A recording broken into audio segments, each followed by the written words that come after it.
Morning, everyone. My name is Tobey. I'm the Database Reliability Engineering Manager at Tenable. And I'm here today to talk to you about breaking in a new gig as an SRE. How many people have changed jobs in the last year? Wow, yeah. That's about what I expected. How about in the last 2 years? Okay, if you haven't changed jobs in the last 2 years, or longer, please, how many of you are there? Okay. So what I want to talk about here, or I'm going to be talking about, is things that I've picked up over changing jobs, right? A lot of us do cycle jobs pretty quickly, and what I've learned is if you go in with a plan, you can avert disaster, and you can advance your career really quickly. You notice that the title is SRE, and probably on the program it still says Amy Tobey SRE, and one of the things that's transpired at Tenable is I've moved into the position of being a manager of a brand new team for database reliability, and part of it comes from having a plan. First, the plan for this talk. I'm going to talk just a little bit about my history, recent history. Last summer was quite fun, with a little F. And then I'm going to talk about the first 6 months at a job, kind of things that I've used that work well, and learned from others. And I'm probably not going to have time for Q&A, so find me afterwards. I'm pretty easy to spot. So my backstory, in the summer of 2017, I was fired from Netflix. I was an SRE there. And I went immediately on the job hunt. While this is all going on, this isn't really important to you probably, but there was a lot of stress in my life besides having to find a job. So having a plan was kind of really critical to get through that time. And we all run into that at some point in our lives. September, I started at Tenable, and then I wrote a document for my 4-week observations. I'll talk about that in a few minutes.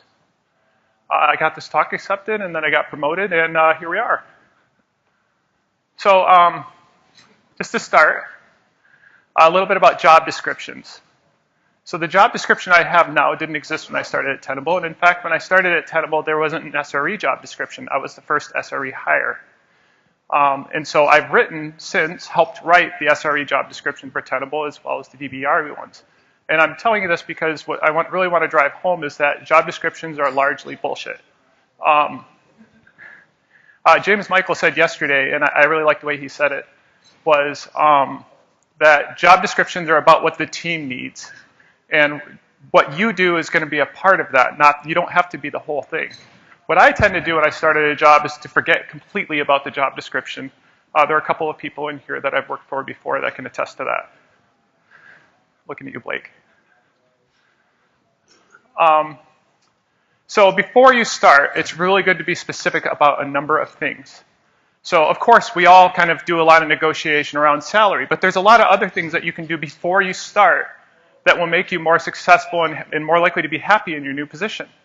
And so there's obviously options, RSUs, and grants, and and I say other forms of fake money, and really options tend to be that.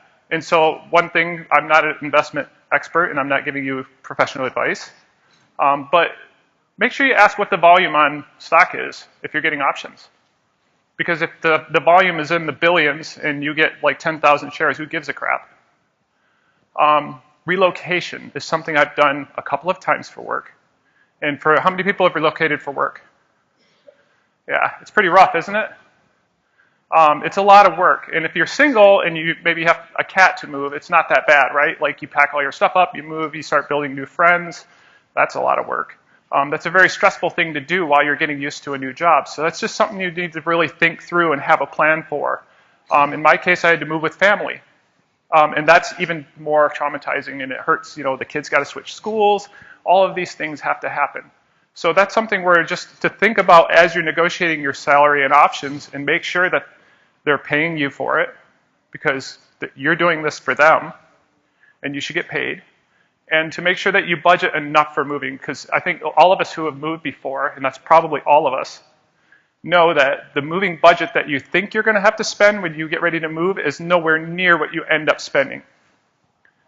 Commutes are one that's bit me real hard. I live in the Bay Area, and if you've been around the Bay Area or you've heard the legends about LA, I think we're starting to get like worse than LA in terms of traffic.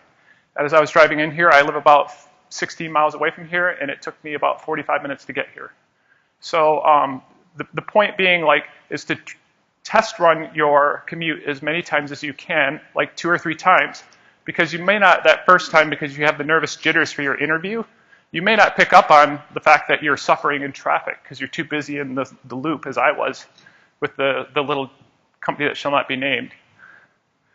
Talk about travel percentages.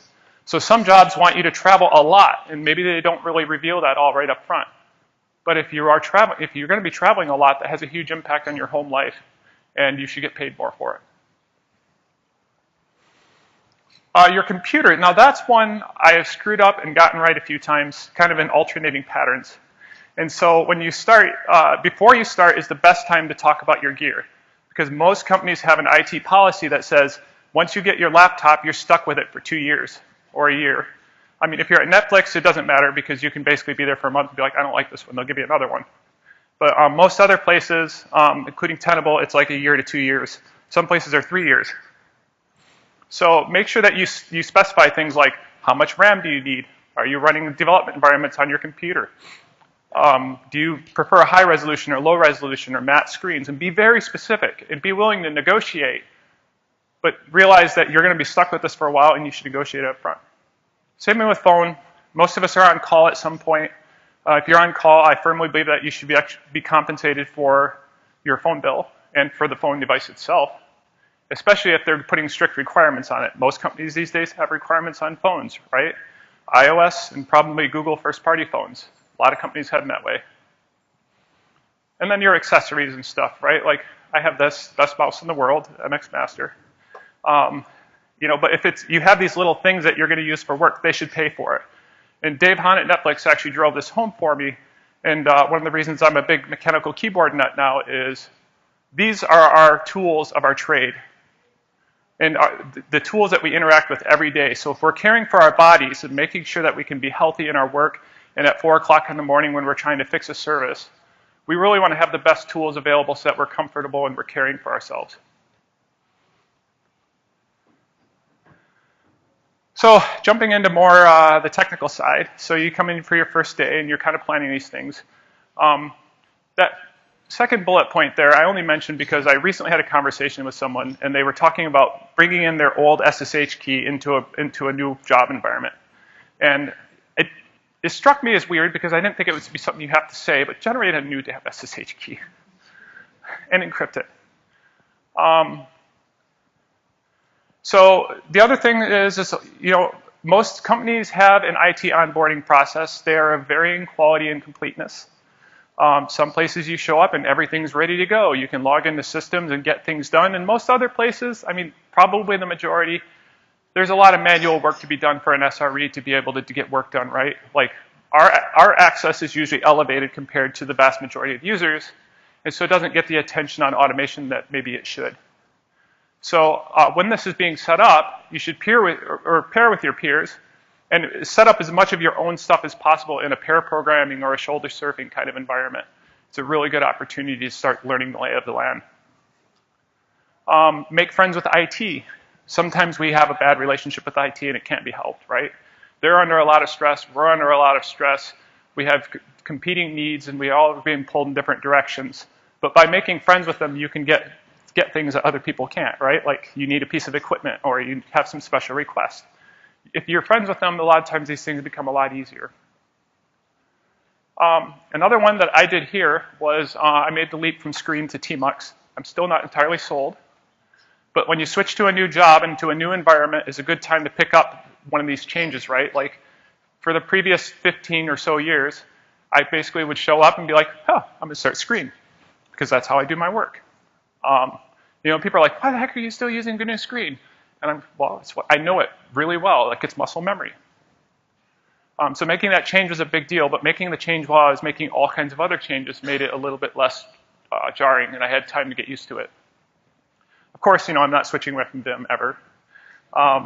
You know, one that we probably all run into is somebody joins the company and go, why the heck are you using Puppet? That's so old school. We got to start using Chef or Ansible or Salt or whatever the heck it is that day. But really what we should be doing is not doing that and explicitly thinking like, I'm not going to say Chef, I'm not going to say Chef, I'm not going to say Chef. You know, and we have that when we encounter a new tool. There's always going to be that kind of onboarding resistance that's natural, and we have to resist it so that we can make friends with our peers and understand the systems before we say, you know what, we need to switch to this other tool. So week one. How many people reuse a password from an old job at a new job? I've done it before. Come on, be honest. Because one of the things that we do is a practice that most of us pick up pretty early in our careers is we have really good passwords, and they're really hard to memorize. It takes a long time to get them into your meaty fingers. So, it's one of those things to really be explicit about. Throw it into one password, with your own vault key that you know really well. And then, but one of the tricks is to never refuse to copy it and make yourself type it and type it and type it until you get it into muscle memory. Because in most of our jobs, we type our passwords a lot. Start exploring code and docs really first day if you can. Maybe get people to send you decks ahead of time. But that's really one of the best ways to get yourself used to the environment and start to find your way around. And to start asking questions based on, I was reading this doc and it doesn't make any dang sense. Is a good question to ask somebody, and then that's a good conversation starter to start learning. Set up your one-on-ones with people, and not just with your manager. As a new IC on a team, a really good technique is to set up one-on-ones with your peers. You can start to get to know them in a one-on-one context, and you can start to get some of that training that you're going to need to be able to do your job effectively. And of course, we all spend a lot of time nesting in the first week or two, right? You got to set up your laptop, you got to get all your IDE on, you got to apply your themes. In my case, I had to eradicate Windows from this machine and put Linux on it. And then, push all your bash RCs or ZSH, oh my ZSH, WTF, BBQ onto the bastions and get everything set up so you have a shell environment that you can work effectively in. And then, as I said, ask lots of questions. And then taking notes. This is very personal. So my style of taking notes is I have little text files pretty much scattered everywhere. Right? So they might be on a system that I worked on, and I'll have a little notes.txt. And on the bastion, there's a text file of my running, commands and things I want to remember called notes.txt. And there's one on this machine, and there's probably one on my desk at home, and there's notebooks. And some people really like to write and draw diagrams. And you got to find your style and make sure that you're doing it, because that act of taking what you've recently earned and regurgitating it into a form, whatever form, it doesn't have to be verbatim, really helps drive it home so that you can learn it faster. So usually by the second, third week, I like to be deploying. Some people like to deploy on the first day. That's cool. There's usually a bunch of administrative stuff and kind of social stuff in the first week, and sometimes we don't get to it. But definitely by the second week, you want to be able to start to run playbooks, deploy code, push the deploy button in Jenkins, Spinnaker, whatever. But really push yourself to get there as fast as possible. Because there's nothing like running real live code and making real life production changes to really learn a system. Find something in your wheelhouse means, when I showed up at Tenable, I didn't know what I was really getting into. I knew they had some Cassandra and some databases and some Kubernetes and a bunch of services. I didn't know which part I'd be working on. But one thing I did know when I showed up is that if I went and took a look at the Cassandra clusters, I knew what I was doing. I knew that when I found weird things, I would know that they were weird because I understand Cassandra really well.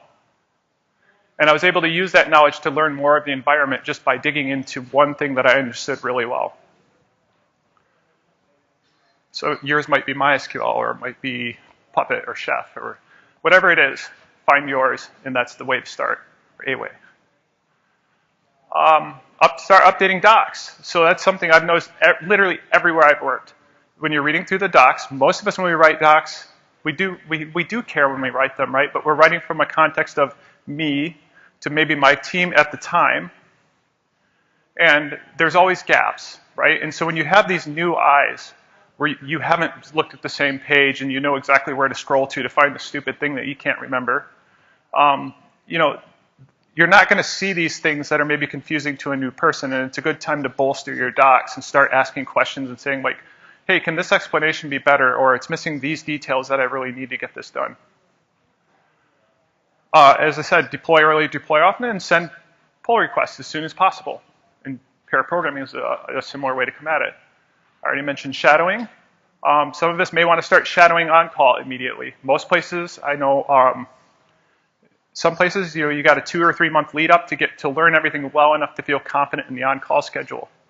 But if you start shadowing early and jumping on just during the day, jumping on incidents as they occur, you can start to pick this up a lot faster. And then again, shadowing on code and config. And of course, really be building your network of human connection within the company. That's getting to know people outside of your team, adjacent teams especially, or engineering teams that you may be working with frequently. So at about 4 weeks at Tenable, I wrote this doc. I did the same thing at my short stint at that funny company as well, and it was one of those things. It was how I knew to explore the escape hatch and why I ended up at Tenable. So this one's very, very effective in my feeling. And what happened was at the previous gig, there was a lot of stuff going on that I was very uncomfortable with. I can't go into it, but I did write it all down in a doc, and I sent it to my manager and his manager. And I waited, and they said, "Oh, great job! We really love this feedback." Because it was, not just the stuff that I was uncomfortable with, but, things that went well. This is good. This wasn't good. This needs improvement. I've noticed this pattern that we really should work on. And sometimes just the act of writing it, you'll be sitting there going like, do I really want to do this? Because you got about a month. If you have multiple offers and if you're interviewing, you should probably be shooting for that. To say, like I did, as I said, I can't do this job. I don't want this job. And I quit. And then I called up my friend Christos over at Tenable and said, hey, can we renew that offer? And at the time, they hadn't hired somebody else for it. And they said, yeah, sure, we'll renew it. And they renewed my offer. And that's how I got the job. So the other side is, at Tenable, after 4 weeks, I wrote the same doc, or a similar doc, of course, specific to them, calling out things that I thought looked good. We had config management. The tech debt wasn't crazy, or at least what I could see of it at the time. We were using Kubernetes fairly well. Most all the services were on it. There were a few snowflakes, really good stuff. There was a whole bunch of other stuff that I saw was like, this really needs work, and this needs work, and this needs work. That's part of how my team was created, is like, hey, the databases really need dedicated attention. And that started that discussion that with my managers and with my team that, hey, who's focused on this? Who's specializing in Postgres? Who's specializing in Cassandra? Because I didn't want to keep specializing in Cassandra, although I am. And so doing this exercise, you don't have to send it. Sometimes just do it for yourself, but write this long memo. Just dump all your thoughts in, and if it looks like something that would be useful, then send it, if you're comfortable with that. And if you're not, keep it for yourself, because you always have it to refer back to. But that exercise, I find, is very important. So just the last few things. I mentioned beginner's eyes. I won't go into the whole Zen thing, but there's a cool book, Zen Mind, Beginner Mind. And this is your opportunity early on in a job where you're going to see things that your eyes later will gloss over, right? So you might see this machine with insecure settings or something and be like, I'm used to it, right? But when you're new, you see these things and they jump out at you. And that's your opportunity to call it out and say, hey, there's a thing we should fix. Practice your active listening. This is something that I fail at most of the time and getting better at, is basically sitting there and focusing on your breath and really listening to a person, and you can learn faster and get bootstrapped faster and make friends faster. And probably the most important one is this is your time to set your pace, because we're responsible for our own health. So if you set a pace of, I can do this much work per week, and you keep consistently doing that, and of course we're going to have ups and downs, this is how you create sustainability for yourself. So with that, arigatou gozaimasu, that's what it says on top. Thank you very much. I'm Miss Amy Tobey on Twitter, and yes, we are hiring. Thank you.